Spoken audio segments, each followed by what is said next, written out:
Hi, welcome to this week's video. This week, I'm going to share with you some of my big financial mistakes. And the reason why I want to share that with you is to show you that all of us make mistakes. And I'm sure you've made some financial mistakes in your life, but our mistakes don't have to define us. Our past does not have to define our future. We're human beings, we're going to make mistakes. As long as we look at those mistakes, we reflect on them and learn the lessons, that's actually how we grow. Because if we never make any mistakes, how will we ever grow? So with that said, let's get started. So I'm going to share with you 4 of my big mistakes. I'm not going to share all of my mistakes because you don't have all day. So here we go. Mistake number 1. My first big financial mistake was in my early 20s when I bought my first car. So this one actually wasn't my very first car. My first car I paid about $1,000. It was a used car. It was a friend of a friend who had a garage. He was a mechanic, and I ended up buying this $1,000 car, but it broke down in the middle of the road several times, and I was so frustrated. And eventually I ended up going to a dealership and buying a new car. It wasn't a brand new car. I think it was 5 or 6 years old. But in any case, I bought this car and it had monthly payments, big monthly payments at the time. And it wasn't the most reliable. It did break down a couple of times, and I was young. I was a fairly new driver. I got so frustrated one day that I took the car back to the dealership, gave them the keys, and left the car there. Yep. Hello, bad credit. So what I didn't know at the time, I had no idea how credit worked. I had no idea what it meant to keep your financial commitments. I thought I bought this car. I had been making monthly payments up until then. I think I had it for a few months, 4, 5, 6 months or something like that. So I took the car back, gave them the keys, and I walked away. In comes R9 rating on my credit. So if you are Canadian, you probably know what that means. R means revolving credit, and 9 represents bad debt write-off. That's probably the worst credit rating that you can get on your credit. So I ended up with an R9 rating on my credit, and that stays on your credit history for 7 years. Yep, 7 years. Yeah, I could have handled the situation differently. So along with these mistakes, I'm going to share with you the lessons that I learned from all of these mistakes. So big lesson there was there is a different way of handling situations. I could have handled that situation very differently. So there were 2 big lessons I learned from this mistake. Lesson number 1, think hard before you make big decisions. Do your homework, talk to people, think things through. I ended up returning that car and going back to public transportation for a while, I remember. So I could have just continued to do that. I just saved my money and I bought a car for $5,000. And this wasn't until much later. Up until then, I took a public transportation. And lesson number 2, credit is very, very, very important. And I couldn't even get a credit card after that for obvious reasons. So I remember eventually I ended up going to my bank. I gave them $1,000 so they could give me a credit card for $1,000. So basically they held the $1,000 in return for giving me credit, because in the eyes of the bank, I wasn't trustworthy. I didn't pay off my debt, so they couldn't just give me a credit card and hope and pray that I'm gonna pay. So credit is very, very important. So there is my first big mistake. Mistake number 2, buying my first home. The home itself wasn't the mistake. I actually bought my first home in my mid-20s. I was really proud of myself. It was a really good decision to buy my first home. The mistake I made was I took money from my RRSP to use as my down payment, which the government allows you to do. It's the first time home buyers plan. So RRSP, if you don't know, it's a Canadian version of 401k. It stands for Registered Retirement Savings Plan. So you can actually, if you're a first home buyer, you can borrow money from your RSP as long as you pay back within a certain period of time. But you can certainly withdraw that money. Now, where the mistake part comes in is that I withdrew the money without really thinking about it, without doing any homework.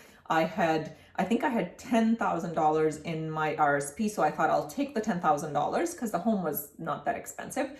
That plus a little bit of the money that I had saved up would make my down payment. But when I took out that $10,000, it was only $7,500. So my portfolio was down by 25%.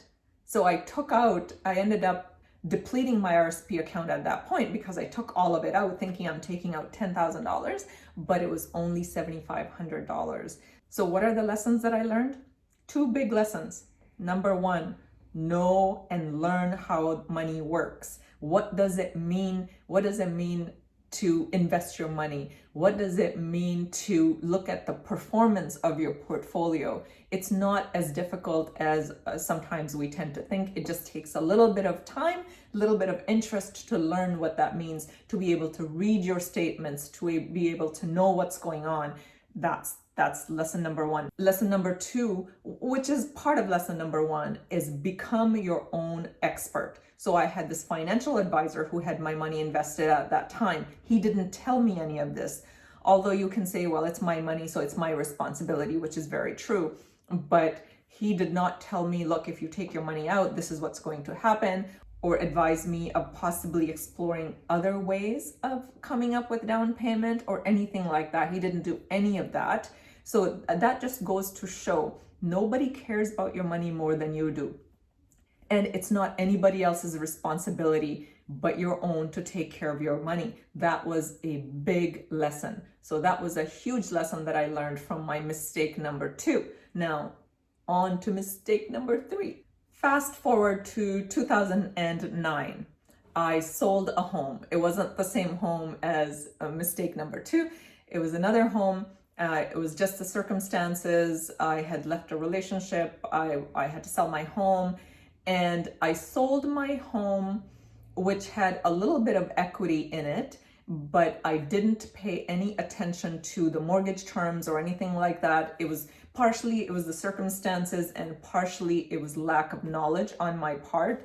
I sold the home and I ended up paying $26,000 in bank fees, which are the mortgage fees for breaking the term. This is part one of the thumbnail that you probably saw, how I blew $50,000 in 2 days. So this is one day. In literally one day, I blew $26,000, and that was the mortgage charges that I paid. So what's the lesson here? Learn how things work. Are you seeing a common thread here? Learn how things work. I did not read the documents. I did not read my agreement with the bank. And I didn't even pick up the phone or ask anyone at the bank, because sometimes that terminology and those documents and the fine print tends to be 10 pages long. And obviously it's buried in there for a reason. It's not meant for you to clearly understand it. But had I put in a little bit of time, had I even sought advice from somebody, I would have been able to figure that out. And the other part is sometimes you're going through certain things emotionally where we let our emotions make the decisions. We can't think beyond what's going on right now, and we tend to make really poor financial decisions when we are in not the healthiest emotional state. So that was my $26,000 fee paid to the University of Hard Knocks. So that's mistake number three. Now, mistake number four. Number four and final mistake for this video.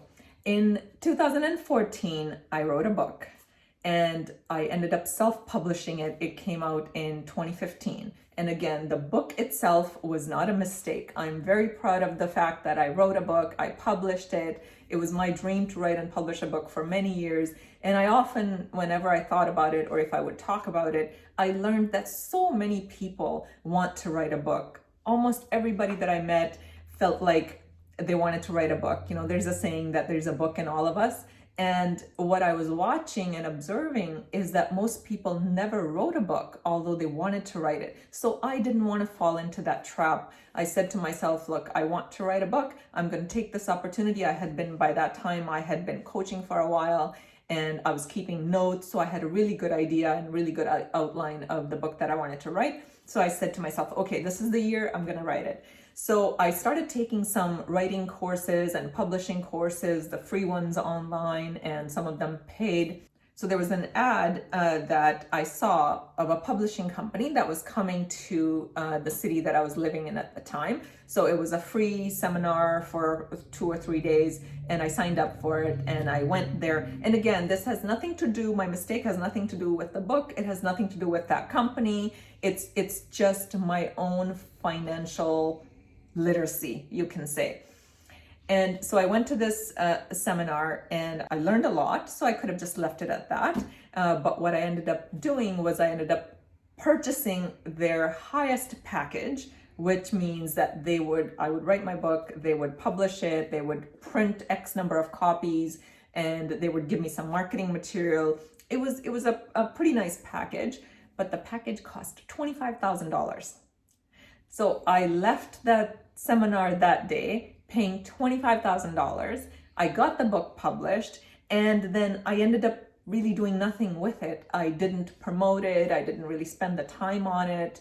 Writing a book, if you have written a book yourself, or you know somebody, you know that writing the book, it's the writing part itself is the easiest part. The hard work comes in promoting it and marketing it and getting on the road and doing what you need to do. I didn't do any of that because I wasn't ready for that. So what's the lesson here? The lesson that I learned was that don't push timing of things.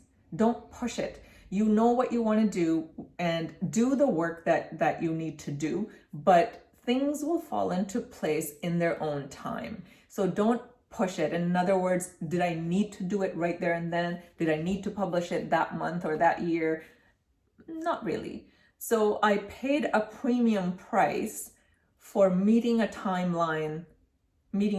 almost arbitrary timeline that I had in my head. So $25,000 in one day. So you combine that with the previous mistake where I paid $26,000 in fees. So that's $51,000 I blew in 2 days. Again, the biggest lessons that I learned from that final mistake with the book publishing is that don't rush things. There's a time and season for everything. And sometimes patience and well thought out plan can pay off. Whereas if we move haphazardly towards something, it can cost us a lot of money. So there you have it. Those are 4 of my big financial mistakes. I hope I've inspired you to own up to your own mistakes and never be embarrassed by them. Don't regret them. I don't regret any of those mistakes. I learned so much. Those are the lessons I only could have learned by making those mistakes. Now, will I make them again? Nope. That's the beauty of making our own mistakes and making our own path through life, making our own way through life. We make mistakes, we reflect on them, and we learn them well because they've cost us a lot of money, especially the financial mistakes. So now you know my financial doozies. Are you brave enough to share yours? Leave me a comment below in the comment section and tell me what's the biggest financial mistake you've made, and more importantly, what did you learn from it? So that's all for today. Thank you for joining me. I'll see you next Thursday. And in the meantime, don't forget to like and share. And if you haven't subscribed, please support this channel by subscribing. Thank you.